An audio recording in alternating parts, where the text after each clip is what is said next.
5 في 5 5 أسئلة وهيكون فيهم 5 إجابات مع ضيوفنا. تعالوا نشوف ضيفنا النهارده جاوب على ال5 أسئلة وقال إيه.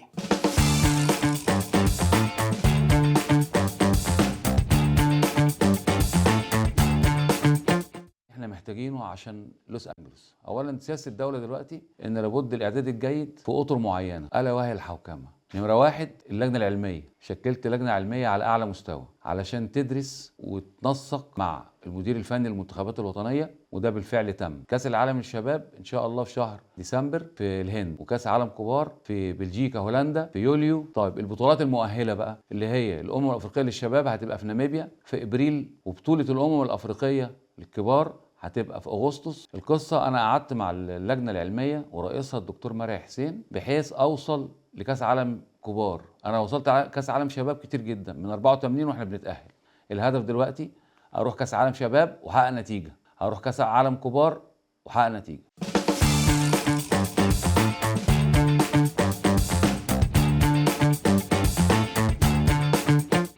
ده اكيد. ليه؟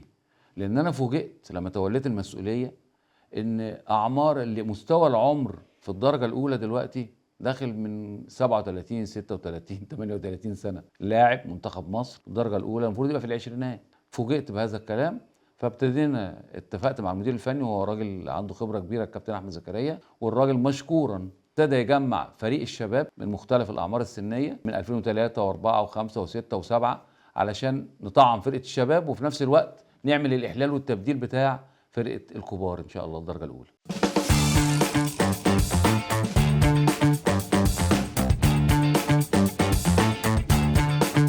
لا طبعا، لا طبعا.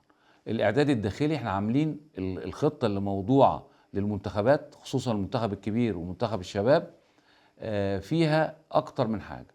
قبل المعتركات الافريقيه زي ما سبق وقلت ان احنا عندنا هعمل بطوله دوليه وديه للكبار في شهر 7، وبطوله دوليه وديه للشباب في شهر 11، زائد ان الشباب هياخدوا حظهم برضه في البطوله بتاعت جوهور. المنافسه في افريقيا في الوقت الحالي محصوره ما بين مصر وجنوب افريقيا. طبعا مصر مظلومه شويه لان طبعا جنوب افريقيا قصه تانية خالص، عندها كم ملاعب رهيب، حتى المدارس فيها ملاعب هوكي. احنا عندنا في مصر 9 ملاعب، وللاسف الشديد ال9 ملاعب انتهت صلاحياتهم.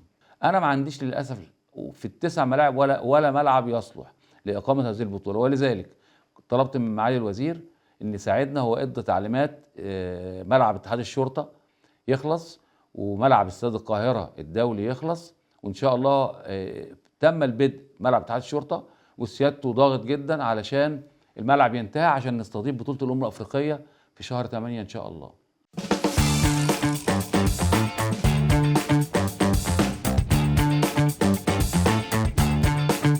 ده اكيد طبعا. اولا طبعا احنا عندنا الهوكي بقى زي كره القدم. مثلا كره القدم عنده ال11 لاعب، احنا 11 لاعب زي كره القدم بالظبط. الكوره عندها كره خماسيه، احنا في الهوكي بقى عندنا هوكي 5 اللي هو برضه الهوكي الخماسي يعني. وعندنا حاجه اسمها اندور. للاسف مصر ما اشتركتش ولا مره في بطوله الاندور، والدوري المصري ما فيهوش، يعني نظام المسابقات المصري ما فيهوش. فانا وصيت لجنه المسابقات ان هم يعملوا مسابقات هوكي 5 ويعملوا مسابقات اندور، لان دي هترفع الرانكينج بتاعنا وديت هتوصلنا للعالميه سيادتك في هذا المجال يعني ان شاء الله بامر الله. خلال الشهرين دولت المسابقات كانت متوقفه بسبب بعض الاختلافات ما بين لجنه الحكام واعضاء مجلس اداره الاتحاد السابق.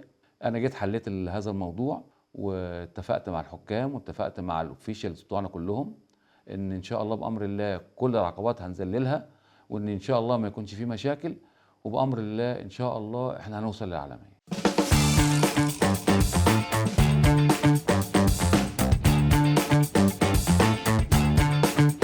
امريكا دوله من الدول العظمى ودوله قويه جدا، فسيادتك اصلا يعني انا متوقع في خلال شهور بسيطه جدا وخصوصا في وجود ترامب المواضيع منتهيه اصلا. حضرتك المواضيع منتهيه، امريكا الموضوع منتهي بالنسبه لها، يعني اعتقد مش هيكملوا سنه وكل حاجه هترجع زي ما كانت، فما فيش تاثير. شكرا جزيلا، شكرا لحضراتكم.